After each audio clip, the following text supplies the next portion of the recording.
హైదరాబాద్లో జరుగుతున్నటువంటి బీజేపీ రాష్ట్ర కార్యవర్గ సమావేశాలకు కూడా ఎమ్మెల్సీ మల్క కొమరయ్య గారు అటెండ్ అయ్యారు. ఈరోజు జరిగేటువంటి భవిష్యత్తు కార్యాచరణకు సంబంధించిన విషయాల మీద, పొలిటికల్ తీర్మానం మీద మనతో మాట్లాడడానికి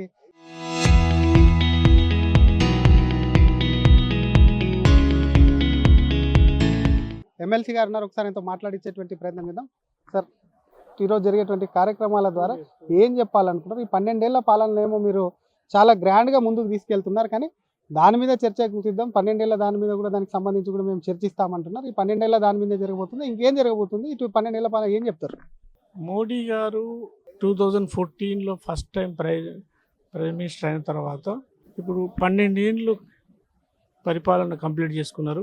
12 ఏళ్ళ పరిపాలనలో మోడీ గారు చరిత్రలో ఒకటే elected longest prime minister of this country. అంటే మన భారతదేశానికి నెహ్రూ గారు ఎక్కువ టైం చేశారు, బట్ ఫస్ట్ టైం ఆయన ఏమైందంటే ఆయన సెలెక్ట్ చేశారు, నాట్ ఎలెక్టెడ్. పబ్లిక్ ఎలెక్టెడ్ రిప్రజెంటేటివ్గా 12 ఇయర్స్ కంప్లీట్ చేసుకున్నారు. 12 ఇయర్స్, ఈ 12 ఇయర్స్లో మోడీ గారు చేసిన సేవ ప్రజలకు, భారతదేశానికి మనం ఎప్పుడు కూడా చరిత్రలో మరవలేనిది. ఇంకా వికసిత్ భారత్ 2047లో ప్రపంచంలో భారతదేశం నెంబర్ 1గా ఉండడానికి పునాది మైల్ స్టోన్స్ వేశారు. అదే డైరెక్షన్లో పనిచేస్తూ ఉన్నారు. మీరు ఇంటర్నేషనల్ పాలసీ తీసుకోండి. పాలసీలో ఇండియా అంటే ఇప్పుడు, ఒకప్పుడు ఇండియా అంటే ఏ దేశం వాళ్ళ టర్మ్స్ ప్రకారం మనం బిజినెస్ చేసుకునేది. ఇప్పుడు మన టర్మ్స్ ప్రకారం అమెరికాని కానీ, చైనాని కానీ, ప్రతి కంట్రీని మన టర్మ్స్ ప్రకారం మనం ట్రేడ్ అగ్రిమెంట్స్ కూడా చేయడం జరిగింది. ఇప్పటివరకు 100 కంట్రీలతో ట్రేడ్ అగ్రిమెంట్స్ చేయడం అయింది. అమెరికాది వాళ్ళ టర్మ్స్ డిక్లేర్ చేస్తే మీ టర్మ్స్ ప్రకారం చేయమని, మా టర్మ్స్ ప్రకారం నెగోషియేషన్ జరుగుతుంది. అందులో మన రైతులకు నష్టం కాకుండా చూసుకోవడానికి ప్రయత్నం చేస్తూ అది నెగోషియేషన్ అవుతుంది. అమెరికా కూడా వాళ్ళ ఇంట్రెస్ట్లో, మన మ్యూచువల్ ఇంట్రెస్ట్లో విన్ విన్ సిచ్యువేషన్లో మన టర్మ్స్ ప్రకారమే అగ్రిమెంట్ జరుగుతుంది. అట్లా చూస్తే ఇప్పుడు ఆపరేషన్ సింధూర్తోని ఇండియాస్ డిఫెన్స్ కెపబిలిటీస్ వరల్డ్కి ఏదో అనేది మనం చూపించాం. 12 మినిట్స్లో మనం వాళ్ళ పాకిస్తాన్ స్థావరాలన్నింటినీ కూడా ధ్వంసం చేశాం. అంటే దాంతో మనం ఇండియా డిఫెన్స్ కేపబిలిటీస్ వరల్డ్కు తెలిసిపోయాయి. అదేవిధంగా ఒకప్పుడు మనం మన డిఫెన్స్ ప్రోడక్ట్స్ అన్నీ మనం ఇంపోర్ట్ చేసుకున్నాం. లాస్ట్ ఇయర్ మన డిఫెన్స్ ప్రోడక్ట్స్ 38,400 crores మనం ఎక్స్పోర్ట్ చేసాం. ఆల్మోస్ట్ 100 కంట్రీస్కు మనం డిఫెన్స్ ప్రోడక్ట్స్ ఎక్స్పోర్ట్ చేస్తూ ఉన్నాం. నెక్స్ట్ ఇయర్ టార్గెట్ దాన్ని 50,000 క్రాస్ చేయాలని. కాబట్టి మనం ఇంపోర్ట్ నుంచి డిఫెన్స్ ప్రోడక్ట్స్లో ఎక్స్పోర్ట్ చేయడానికి వెళ్ళాము. తర్వాత ఇప్పుడు ఇండియా అంటే మన సెల్ఫ్ సఫిషియన్సీకు నేవీ కానీ, ఆర్మీ కానీ, ఎయిర్ ఫోర్స్ కానీ, ప్రతి దానిలో మనం ఫుల్గా మిలిటరీ పవర్ని చూపించడానికి మనం అన్ని మిషనరీని మనం ప్రూవ్ చేసుకున్నాం. అదేవిధంగా మీరు బార్డర్ కంట్రీకి పోనీకి ఇంతకుముందు డేస్ అవుతుండే, ఇప్పుడు ఒక గంటలలో రీచ్ కానికి మనము ఇప్పుడు సీనాబ్ బ్రిడ్జ్ కానీ, టన్నల్స్, అటల్ టన్నల్ కానీ మనం అవి ఎంచుకొని లడాఖ్లో పాకిస్తాన్ బార్డర్కు, చైనా బార్డర్కు మనం వితిన్ అవర్స్లో చేయడానికి మన అద్భుతమైన ఇన్ఫ్రాస్ట్రక్చర్ డెవలప్ చేసుకున్నాం.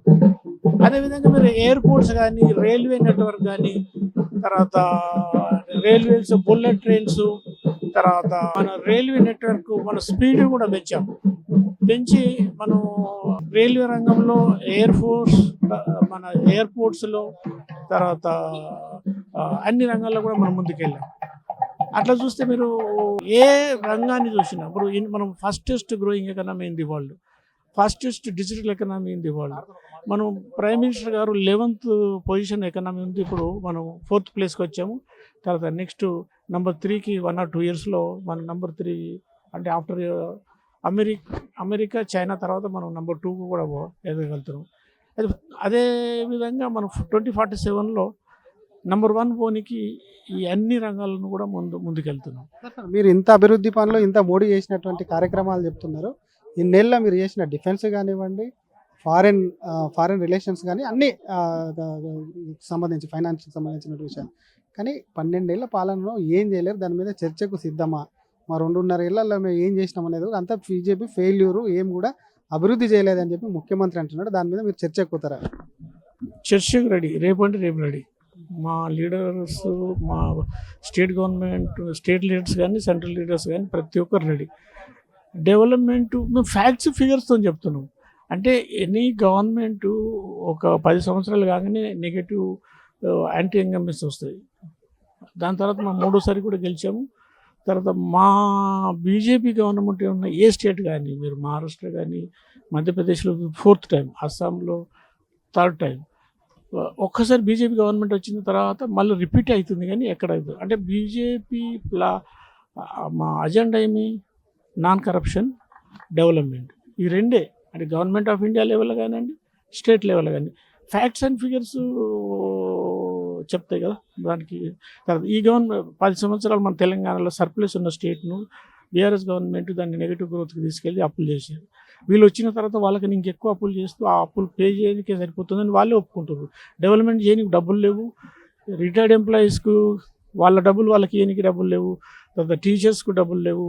తర్వాత మీరు డెవలప్మెంట్ అంటారు, ఒకసారి ఇరిగేషన్ ఇక్కడ ఈ ప్రాజెక్ట్ అంటారు, మళ్ళీ ఇక్కడ ఈ ప్రాజెక్ట్ అంటారు. ఏ ప్రాజెక్ట్ చేయకుండా కూడా లాస్ట్ 2.5 ఇయర్లో ఒక కాంక్రీట్గా డెవలప్మెంట్ ఏం చేశారు? ఏం చేయలేదు. ఓన్లీ ఐటీ సెక్టర్లో కొంత డెవలప్ అవుతుంది, అది న్యాచురల్గా హైదరాబాద్ ఉన్న అడ్వాంటేజ్తో అవుతుంది. కానీ ఈ గవర్నమెంట్ వచ్చిన తర్వాత ఏం లేదు. మీకు రైతులకు బకాయిలు అట్లే ఉన్నాయి. మీరు 420 ప్రామిస్ ఇచ్చారు, అది ఫుల్ఫిల్ చేయలేదు. 6 గ్యారెంటీ ఇచ్చారు, అది ఫుల్ఫిల్ చేయలేదు. అది ఓపెన్గా పబ్లిక్ ప్రతి ఒక్కరు మీరు ఎవరిని అడిగినా వాళ్ళే చెప్తారు కదా. మామూలు రైతులను అడిగితే కూడా చెప్తారు ఈ గవర్నమెంట్ వచ్చిన తర్వాత మాకు చాలా అన్యాయం అయింది. చర్చకు రెడీ, రేపు అంటే రేపు రెడీ. మా లీడర్స్, మా స్టేట్ గవర్నమెంట్, స్టేట్ లీడర్స్ కానీ సెంట్రల్ లీడర్స్ కానీ ప్రతి ఒక్కరు రెడీ. డెవలప్మెంట్ మేము ఫ్యాక్ట్స్ ఫిగర్స్తో చెప్తున్నాం. అంటే ఎనీ గవర్నమెంట్ ఒక 10 సంవత్సరాలు కాగానే నెగటివ్ యాంటీ ఇన్కంబెన్స్ వస్తాయి. దాని తర్వాత మేము 3వ సారి కూడా గెలిచాము. తర్వాత మా బీజేపీ గవర్నమెంట్ ఉన్న ఏ స్టేట్ కానీ, మీరు మహారాష్ట్ర కానీ, మధ్యప్రదేశ్లో 4th టైం, అస్సాంలో 3rd టైం. ఒక్కసారి బీజేపీ గవర్నమెంట్ వచ్చిన తర్వాత మళ్ళీ రిపీట్ అవుతుంది కానీ ఎక్కడ అవుతుంది అంటే బీజేపీ మా అజెండా ఏమి, నాన్ కరప్షన్, డెవలప్మెంట్. ఈ రెండే. అంటే గవర్నమెంట్ ఆఫ్ ఇండియా లెవెల్ కానివ్వండి, స్టేట్ లెవెల్ కానీ ఫ్యాక్ట్స్ అండ్ ఫిగర్స్ చెప్తాయి కదా. దానికి తర్వాత ఈ గవర్నమెంట్ 10 సంవత్సరాలు మన తెలంగాణలో సర్ప్లస్ ఉన్న స్టేట్ను బీఆర్ఎస్ గవర్నమెంట్ దాన్ని నెగిటివ్ గ్రోత్కి తీసుకెళ్ళి అప్పులు చేశారు. వీళ్ళు వచ్చిన తర్వాత వాళ్ళకి ఇంకెక్కువ అప్పులు చేస్తూ ఆ అప్పులు పే చేయడానికే సరిపోతుందని వాళ్ళే ఒప్పుకుంటారు. డెవలప్మెంట్ చేయడానికి డబ్బులు లేవు, రిటైర్డ్ ఎంప్లాయీస్కు వాళ్ళ డబ్బులు వాళ్ళకి ఇవ్వడానికి డబ్బులు లేవు, తర్వాత టీచర్స్కు డబ్బులు లేవు. తర్వాత మీరు డెవలప్మెంట్ అంటారు, ఒకసారి ఇరిగేషన్ ఇక్కడ ఈ ప్రాజెక్ట్ అంటారు, మళ్ళీ ఇక్కడ ఈ ప్రాజెక్ట్ అంటారు. ఏ ప్రాజెక్ట్ చేయకుండా కూడా లాస్ట్ 2.5 ఇయర్లో ఒక కాంక్రీట్గా డెవలప్మెంట్ ఏం చేశారు? ఏం చేయలేదు. Thank you sir. ఇది మోడీ 12 ఏళ్ల పాలన జరిగినటువంటి అభివృద్ధి ఒకవైపు అయితే, ఈ 2.5 ఏళ్లలో ఎటువంటి అభివృద్ధి చెందలేదు. దాని మీద ముఖ్యమంత్రితో కూడా చర్చించేందుకు తాము ఎప్పుడు కూడా సిద్ధంగా ఉన్నామని చెప్పి ఎమ్మెల్సీ మల్క కుమరయ్య అంటున్నారు. కెమెరామెన్ గజప్తో శ్రీధర్, RTV, హైదరాబాద్.